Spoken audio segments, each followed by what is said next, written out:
I know you're still looking at me. Could you please stop it? Oh, come on. We're two different parodies. Mwahaha!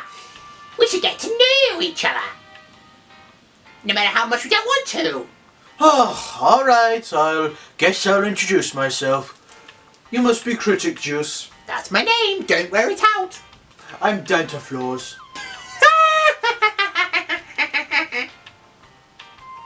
Isn't that a Santa Claus parody?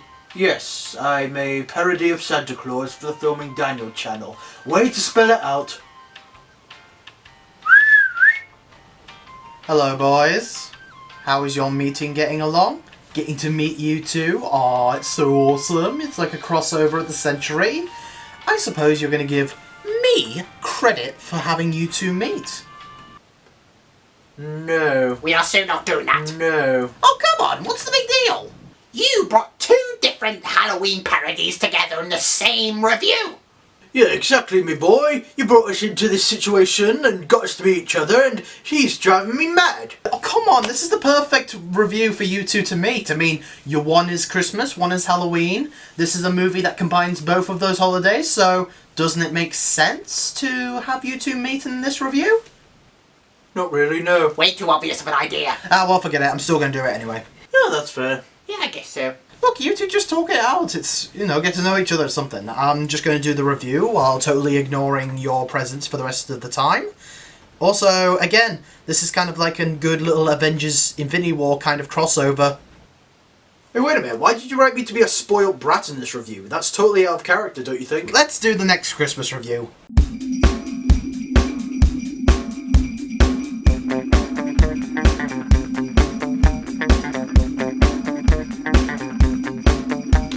The Filming Daniel.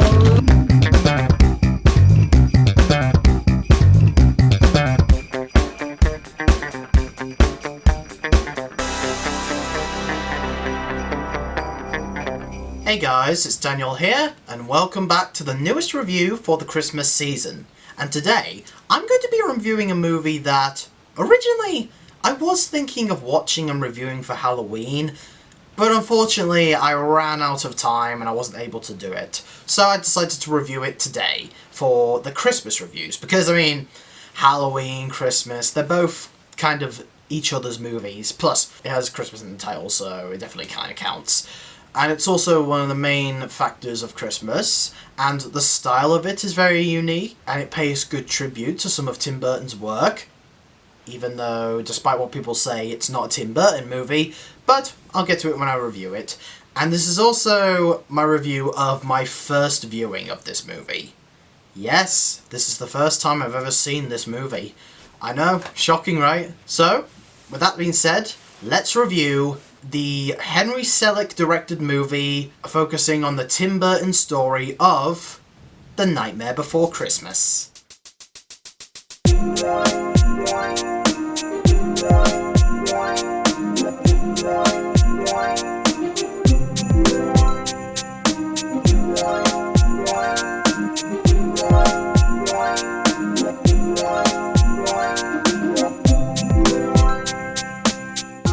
So the premise of The Nightmare Before Christmas takes place in a world where these different doors and different trees lead to different worlds representing a certain holiday or season of the year. And there are two doors. One which leads to Halloween Town, or Halloween Land, I can't remember which one, I think it's Town, and one leads to Christmas Town. And there's suddenly a connection between those two doors, as the king of Halloween Town, Jack Skellington, who is the mascot that goes around every year scaring children for Halloween, is getting kind of tired of his job and wants to make a change in his life, while his crush Sally wants to express her feelings towards Jack, while also dealing with some problems with her creator. One day, Jack ends up coming across a mysterious door which leads outside of the Halloween Town and into Christmas Town, where he notices that everybody is getting ready for the festive season, and it's just nothing he's ever seen before, and he realizes that the kind of job that Jack has every year of Halloween is also a job that Santa Claus has every year for Christmas, But while Jack scares people every year for Halloween, Santa brings joy and wisdom to Christmas Town. So Jack decides to come up with a plan to semi-take over Santa's job this year and disguise himself as Santa Claus so that he can do his own little job in Christmas Town. But it does result in ruining Christmas, kidnapping the Santa Claus, and Sally having a terrible vision that it's all going to end in disaster. Will Sally be able to warn Jack about this vision before it's too late? Now, like I said before, this is actually my first time watching The Nightmare Before Christmas. Yeah, I know, it's shocking, right? For some reason, I never grew up with it. It's just not one of those movies that I grew up with. I grew up with another one of Henry Selick's movies, and grew up with a couple Tim Burton movies, but not this one that combines both of them. Which, okay, I will address the elephant in the room. Everybody states that this is a Tim Burton movie because it's stated as Tim Burton's The Nightmare Before Christmas on the title. But the truth is, it's not actually a Tim Burton movie. It was a movie that is like, I think it's supposed to be an adaptation of a story that Tim Burton created, and Tim also helped produce it, but it was not only written by a different writer, but the movie itself is directed by well-known stop-motion movie director Henry Selick, who's known for such movies like James and the Giant Peach and Coraline. And I know a lot of people will think, oh, but it's a Tim Burton movie. No, unfortunately it's not, and those stupid quizzes on YouTube that say, who directed The Night Before Christmas? And the answer is Tim Burton, which I played, and it made me look like a fool, because I know that it wasn't Tim Burton that directed it, it was Henry Selick, so it made me look like an absolute tool in front of everybody.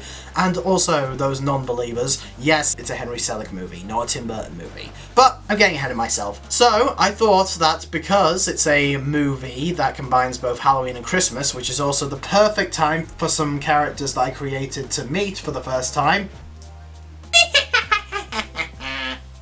Okay. I thought I'd give it a watch and review it for Christmas. So, after watching The Nightmare Before Christmas, I have to say, I think it's definitely a very enchanting, very funny, and very fun movie to watch. It has a lot of personality, a lot of charisma, but still has a lot of heart on both seasons' account. So let's start off with one of the main aspects of the movie that people can appreciate, the animation. This stop-motion animation is honestly some of the smoothest, most fluid, and most stylized forms of animation I've seen in a stop-motion film. The way that our characters move around and have like these angelic movements and slither around with personality really makes the audience ask, how much effort did the animators put into actually creating these characters? Also, it was like, what was it, 1995? How did they manage to get good enough technology back then in order to film all these characters? Because you have to move them very slightly to get each frame right. And honestly, it makes them look like characters that were animated through a computer, but they're actually stop motion, much like Corpse Bride, which I will say, I think that is definitely one of the few moments where you can see some Tim Burton style, because Tim Burton himself has also created some stop motion movies like Corpse Bride and I think Frankenweenie, but this animation is definitely one of the most stylized and unique stop motion animation styles, especially whenever they compare colours from Halloween Town to Christmas Town. With Halloween Town, there is definitely some darkness and gloominess, but with the added colourful personality of the pumpkins and some of the character designs, while Christmas Town is just nice, beautiful landscape with blue, red, white snow and all that stuff. In fact, the look of Christmas Town was so enchanting that it was just like, oh, I think a lot of people would want to be there. I also really admire that a lot of the characters in this film do have their unique kind of movement. Jack slithers around with his long skeleton, Sally tumbles and stutters while walking with her big arms and legs to show the nervous side of her character. Some of the smaller characters, like the kids and all that stuff, move with very timid footsteps, you know, stuff like that. Each character has their own style of movement, which is definitely tricky to pull off because a lot of animated films tend to move their characters the same way. And even though these characters have the same speed of movement, the actual look of how they move is definitely unique amongst each other. I also really had a blast with the musical numbers, because yes, this film does include original songs, and they are filled with angelic personality and fun lyrics, especially with some of the most well-known songs, like the Halloween song at the beginning, the Kidnap the Santa Claus song, which definitely is kind of a dark song, even though it's supposed to be colourful and lively, because it's basically demonstrating how you kidnap Santa Claus and put him through some sort of torture. Nicely performed by the actors who played the kids. Danny Elfman is definitely a talent when it comes to songs and musical scores, which he definitely orchestrated them very well.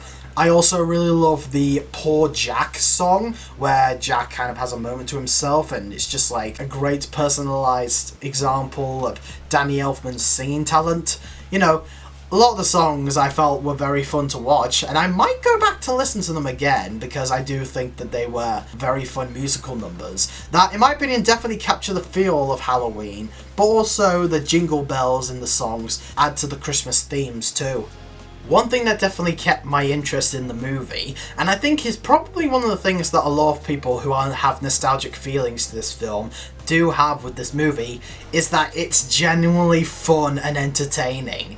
Each character has a charismatic, quippy line. Every character has an incredibly hilarious quippy line, or movement, or comedic situation that is just a ball to watch. And each voice actor that voices the characters in these comedic situations seem to have so much fun playing their characters and voicing these moments where the characters are in silly situations. The film doesn't go too far with its slapstick or any of its hilarious moments, because it wouldn't be able to appeal to a much more broader audience. Instead, a lot of the hilariousness comes from mostly the quippy banter between characters and the different words that the characters would say to each other, or even to themselves when they're talking to each other. At the same time, the film also has its own sense of class and style, especially whenever it came to the more somber moments, because the film definitely took its time to slow down, but doesn't go too dramatic, just kind of a soft little slow down moment where characters are thinking to themselves, talking to themselves, or having conversations between each other in a more gloomy atmosphere. And I think that combining the two together without going too over the top with it is definitely a very well done writing decision on the writer's behalf. And speaking of which, let's talk about the characters. Jack Skellington has got to be one of the most iconic animated nostalgic movie characters in a Halloween movie, or maybe even a Christmas movie, and stop motion movie. And honestly, after seeing the film itself, who can blame them? He can be very unknown of people's feelings, or he can be easily distracted, but it's not because he's a bad individual. He's just in a situation where he wants to express more desires in life and wants to try out some experiments, especially with the idea of becoming the new Santa Claus, in order to see if he really needs to fill a hole that's left in him because of the predictability of his Halloween job every year. But what I find very interesting about Jack is that despite having a bit of like easy distractions from other people, he's still actually, come think of it, despite being the king of Halloween Town, he's actually one of the most wholesome and dignified characters in the movie. He can be very caring and very supportive of his pet, a ghost dog with a bright red light at the end of his nose. I can't remember his name.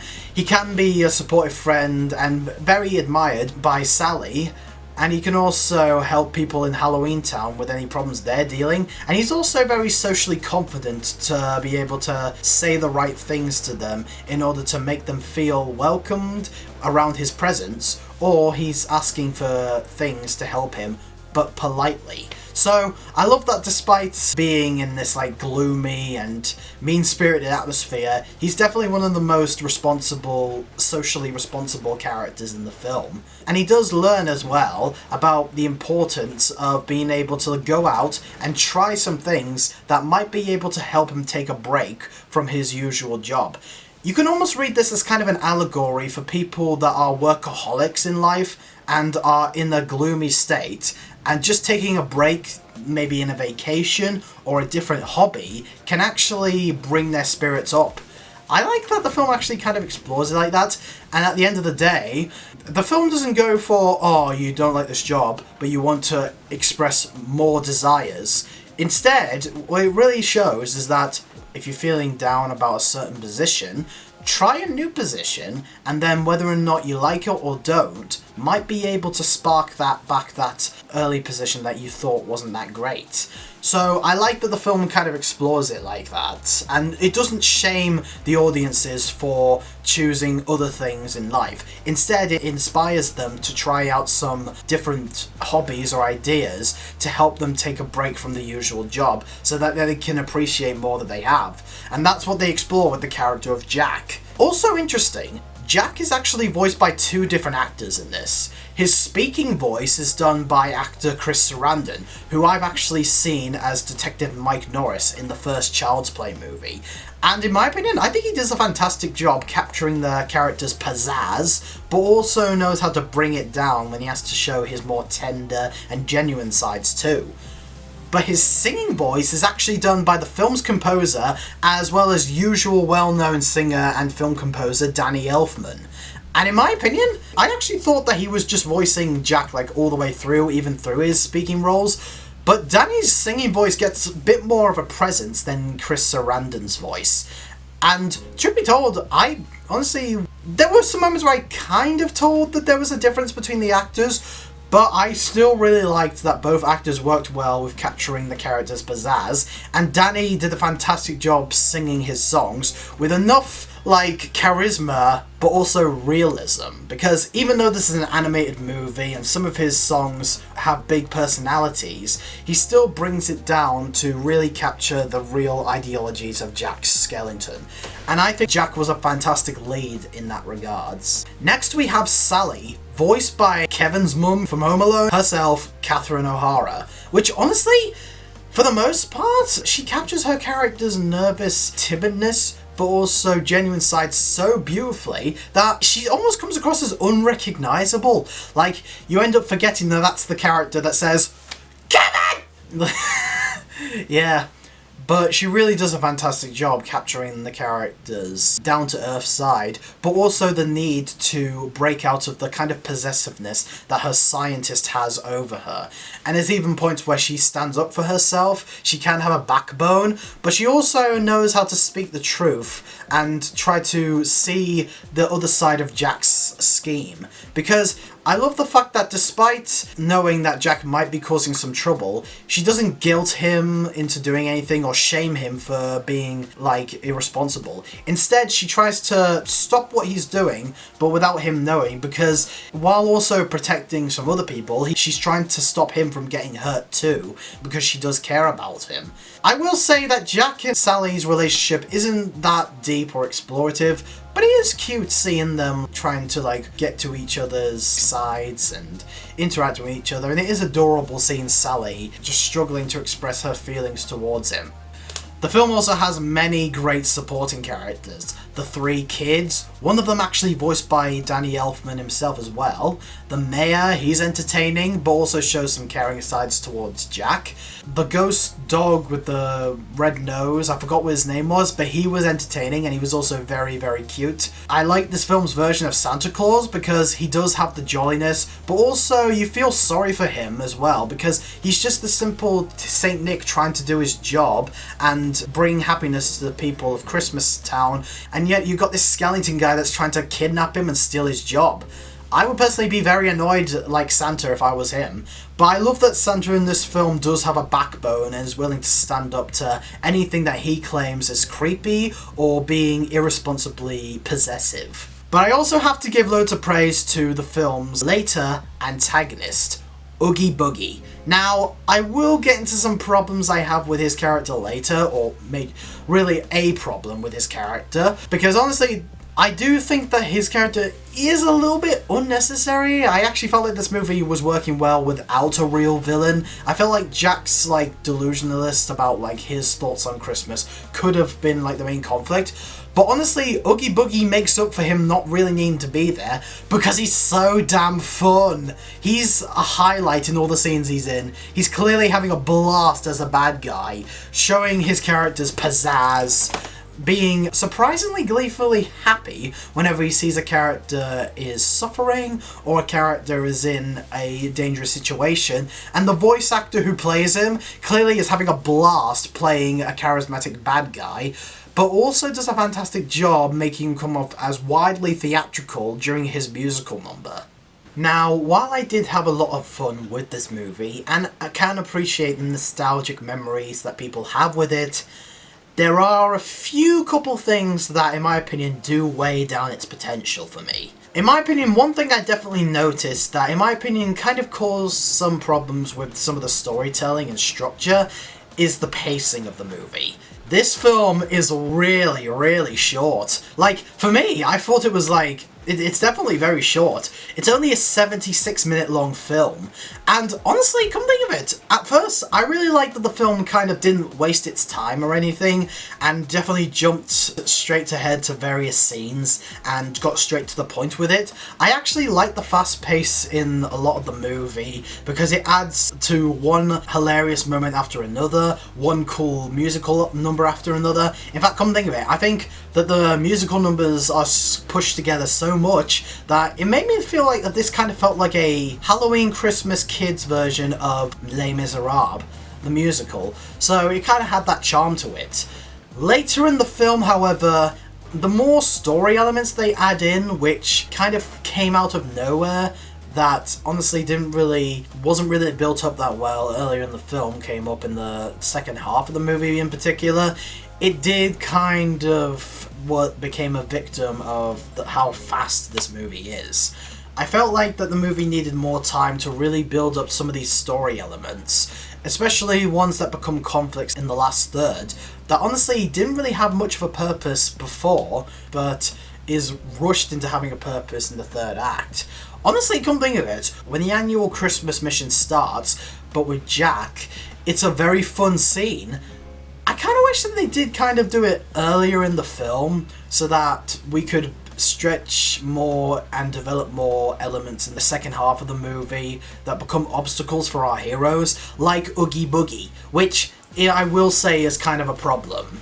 I do think that while Oogie Boogie definitely came across as a fun and entertaining antagonist, I felt like he was kind of shoehorned into the film, and he doesn't really have much to do with the main story, except for playing a bit of a part in Jack's plan to kidnap Santa Claus, which Jack didn't even ask him to. It's just some people that were irresponsibly involving Oogie Boogie in this. Secondly, he doesn't really have much of a development earlier on in the film, which I feel like could have built more up about this villain, and could have took its time to build this character up more, to introduce this character more, and develop a bit more of a rivalry with Jack. And thirdly, did we really need a villain in the film? I actually felt like the movie could have worked without a villain. Like, it could have just been about Jack coming up with new ways to make Christmas special. It goes wrong, and the consequences of his actions are a major conflict, and now he has to put things right. That, I felt like, could have been more of a conflict. And it does kind of become that here as well, because, let's be honest, Oogie Boogie's actions do kind of come from Jack's plans, a little bit. Not all, but a little bit. But I felt like, again, the character felt a bit shoehorned in, and it did kind of lead to a very rushed, again, and kind of unintimidating and unscary climax that doesn't really affect Jack in any way, or Oogie Boogie in that much way. Although, I will say, for a villain defeat, that was a pretty dark move, and definitely showed a bit of Tim Burton's twisted nature. And yeah, I will also admit that some elements of the film can get a little bit too cliche and not that interesting. And I felt like that, again, maybe a few moments could have had more time to really develop. Like, honestly, I didn't really care too much about the bad scientist that was kind of causing some harm to Sally, because honestly, he didn't really came across as that interesting of a character. I felt bad for Sally, but honestly, some moments with this scientist did kind of get on my nerves a little bit. I also feel like, again, the chemistry between Sally and Jack, while cute, it's kind of cliche with the character that is overly confident in what he's doing with somebody that's in love with him, but he's too focused on his goal to think of her right now. It is kind of cliche, but I think the only reason why is because I did kind of see this in Shark Tale, but Shark Tale came after The Nightmare Before Christmas, so I think Shark Tale might have had a bit more of a cliche than this film. But overall, guys, despite its couple of problems that kind of weigh it down a bit, I still had a blast watching The Nightmare Before Christmas. It's a very great, fun, funny and enchanting movie from both Halloween and Christmas, with great characters, great animation, great musical numbers, great personality, and it was overall fun, and I would definitely watch it again for both Halloween and Christmas, and maybe other times. Maybe I can find more things to love about it if I watch it more times, because everybody who watches this movie 1,000 times from childhood to adulthood are obsessed with the movie. So I will definitely watch it again, because I definitely would be interested in watching it again. So I'm going to give The Nightmare Before Christmas a 4.25 star out of 5. And if you haven't seen The Nightmare Before Christmas, definitely go check it out. But anyway, guys, what do you think of The Nightmare Before Christmas? Do you love it and find it as nostalgic as other people do? Or do you think it's overrated and it's not that great? And I want to ask you this question. What is a film that you know that combines different holidays in one movie? Like, it could be Christmas and Halloween, Christmas and summer, summer and Halloween. Like, I know that Summerween episode from Gravity Falls does kind of have that. So let me know in the comment section below. More Christmas reviews to come, and I'm Daniel reviewing. Oh yeah, I do lots of things to punish bad children. Oh, really? What kind? Well, I would give them their usual cliche stocking of coal, but that coal is magical dancing coal that dances around playing the same annoying, terribly overused song in all of the naughty children's heads. Oh yeah, I know of that kind of stuff. I play tricks on different kinds of directors, especially those who belittle my talent, which is why I'm in this state to begin with. I